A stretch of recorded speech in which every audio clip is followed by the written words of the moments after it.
Good morning, children. Today we'll start the fourth chapter of science, that is metals and non-metals. Before starting the chapter, we should know few things. In the last class, I have just discussed about the matter. What is matter? We know what is matter. Matter is anything that occupies space and has mass. Okay, and each and every matters are made up of very small particles. These particles, small particles, are called atoms. On the basis of composition, these matters are of two types: elements and compounds. What are elements? Elements are those substances which are made up of the same type of particles. On the other hand, compounds are those substances which are made up of more than one type of particles. Example of elements: nitrogen, we know oxygen, carbon, sodium, ozone. These substances all are made up of the same small particles, that is atoms of the same particle. Nitrogen, we denote it as N2, and it contains two atoms of nitrogen. Similarly, oxygen, that is an element that is also made up of two atoms of oxygen. Carbon, one atom of carbon. On the other hand, compounds, you have already learned about different examples of compounds like water. Water is made up of hydrogen and oxygen. Sulfuric acid, H2SO4, it's made up of hydrogen, sulfur, oxygen. HCl is an acid, is made up of hydrogen, chlorine. So basically matters are broadly divided into two types, that is elements and compounds, based on their composition. In this particular chapter, metals and non-metals mainly deals with all these elements and compounds, but basically it deals with elements. These elements are made up of the same type of particles, and they can be broadly divided into three categories. First one, metal; second, non-metals; and the third one, metalloids. So how can we differentiate between these three? So we have to go through some properties. Properties, you already know there are different types of properties: physical properties of a substance and also chemical properties of a substance. Physical properties are those properties that can be seen, and chemical properties are those properties that can be observed when there goes in some chemical reaction and gives some products. So first of all, we'll deal with the metals. What are metals?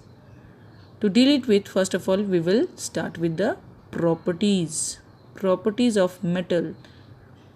First we'll deal with the physical properties. Generally, metals are solid and hard. Generally, metals are all solid and they are hard. For example, iron, zinc, aluminium, the utensils, that is the cooking utensils made, they are all made up of metals.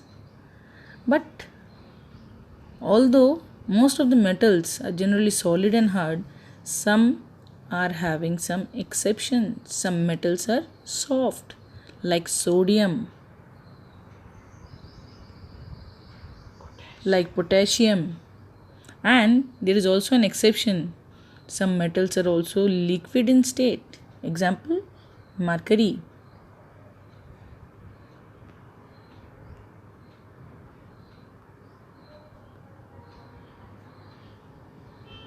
So mainly, what is the property? That's just we have learned, that is metals are generally solid and hard. Examples, iron, zinc, aluminium, etc. Many more you can add also. And there are some exceptions also to the basic general physical properties, that is some metals are also soft. They can be cut in by knife also. Example, sodium and potassium. And some metals are liquid in state also. For example, that is mercury. So these three metals, that is sodium, potassium and mercury, are exception to the general physical property of metal. The second property is metallic luster. What is luster? Luster means shine. You have seen the jewelry your mother wear. Some of the jewelries are made up of gold, some are platinum, some are made up of silver. So all, do they have the same thing, one thing in common? They all shine, and this particular property of shining is known as luster. Okay, for example, gold, what is the color of the luster? It is yellow in color. Copper also having a reddish brown luster. On the other hand, silver is having a shiny luster. And the third property is that malleable. Metals are generally malleable in nature. What is malleable? Malleability is a property by which the metals or the substances can be beaten into thin sheet. They can be hammered and they can be made into thin sheet without breaking down. This very property of the metals are known as malleability, and metals which possess this property, they are called malleable substances. Clear? The next property of metals are ductile. Metals are ductile in nature, and the property is called ductility. Metals are generally ductile in nature, and the property is called ductility. What is the property? What does this mean? You know that electrical wiring is there in your house. Your mother wears so many jewelries. So how it is made? It's made up generally of metals, and you can see they are just drawn into thin wire-like structure. The wire that is present inside the wiring of electrical wires, they are thin wire-like structure. So the property by which the substance can be made into thin wire is known as ductility, and the substances are called ductile substance. You can have example: gold, copper, silver, anything, any other metal also. Okay, clear? So it's clear. The next very important property is that good conductors of heat. Metals are generally regarded as good conductors of heat. What do you mean by good conductor? That is, good conductors are those substances that can conduct heat fast. Mostly all the metals are very good conductors of heat. The next property is that metals are also conductors of electricity. Good conductors of electricity. You know, inside the wiring, plastic wiring, there are the copper wires which conduct electricity through the house.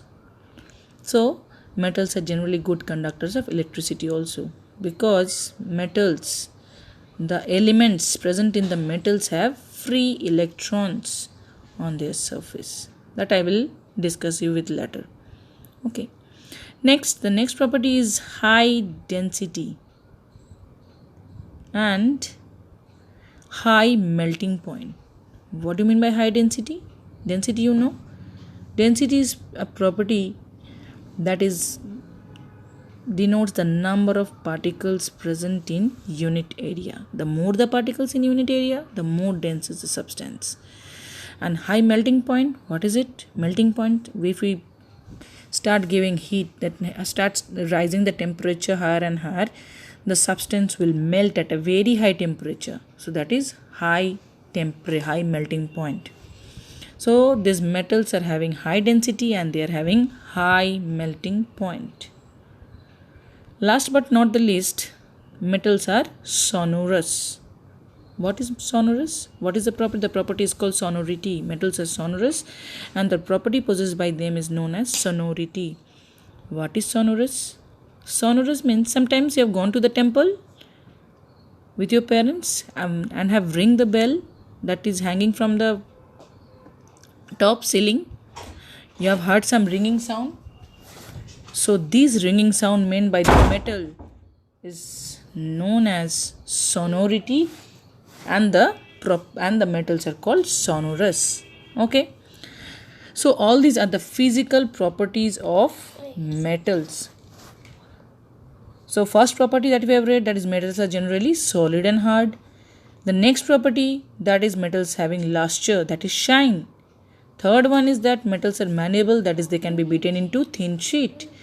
Fourth one is that it is ductile, that it can be drawn into thin wires. Then the next one, that metals are both good conductors of electricity and heat. Metals are also having high density and high melting point.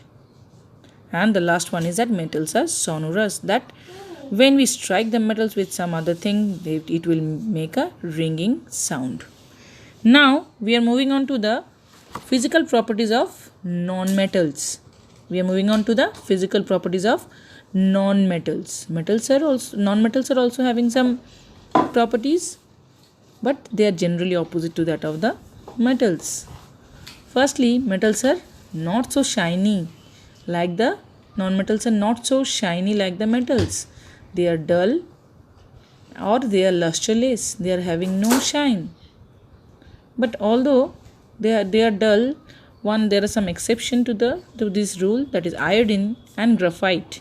Both are non-metals, but they have their own luster. Okay, so non-metals are generally dull and lusterless, but there are some exceptions to this, like iodine and graphite, which shines like metals. Non-metals again, they cannot be beaten into thin sheet, or they cannot be drawn into thin waves. They are just brittle. If we strike them, they will just break down into smaller pieces. So non-metals are brittle in nature. Non-metals are also bad conductors of heat. They do not generally conduct heat. They are also bad conductor of electricity. They cannot conduct electricity. They opposes the flow of electricity, but there is an exception. We know that carbon in class 7 you have read about carbon. Carbon shows some allotropic properties, that is their physical properties. Carbon exists in 3 different forms. One form that is diamond. Diamond is made up of carbon. The other form is coal. Coal is also made up of carbon. And the third one is graphite. It is also made up of carbon. The physical particles, that is the elements present in all these 3, diamond, coal and graphite, are carbon. But in these 3, the arrangement is different. Due to this arrangement present in graphite, it conducts electricity, and it is an exception to the general rule of non-metals. Only graphite, which is a non-metal, it can conduct electricity due to its arrangement, 3-dimensional arrangement. Okay, the next one is that it is not sonorous, but it doesn't make any ringing sound. So we can sum up that non-metals, they are dull or lusterless. Exception is there, iodine and graphite. They are brittle, they can be hammered and they will just get broken down into small pieces. They are generally bad conductors of heat. They are also generally bad conductors of electricity. Exception, graphite is a good conductor of electricity, and also they are not sonorous, that is, they doesn't make any ringing sound. Other than this property of metals and non-metals, there is a third kind of element that is known as metalloid. These metalloids are having properties both of metals and non-metals, but this third type is not important in class 8. We will read it in class 9 and class 10. Okay, so we can sum up that we have read about metals and non-metals, and mainly their basic physical properties. In the next class, I will move on to the chemical properties of metals and non-metals. Thank you, class. Stay safe, stay at home.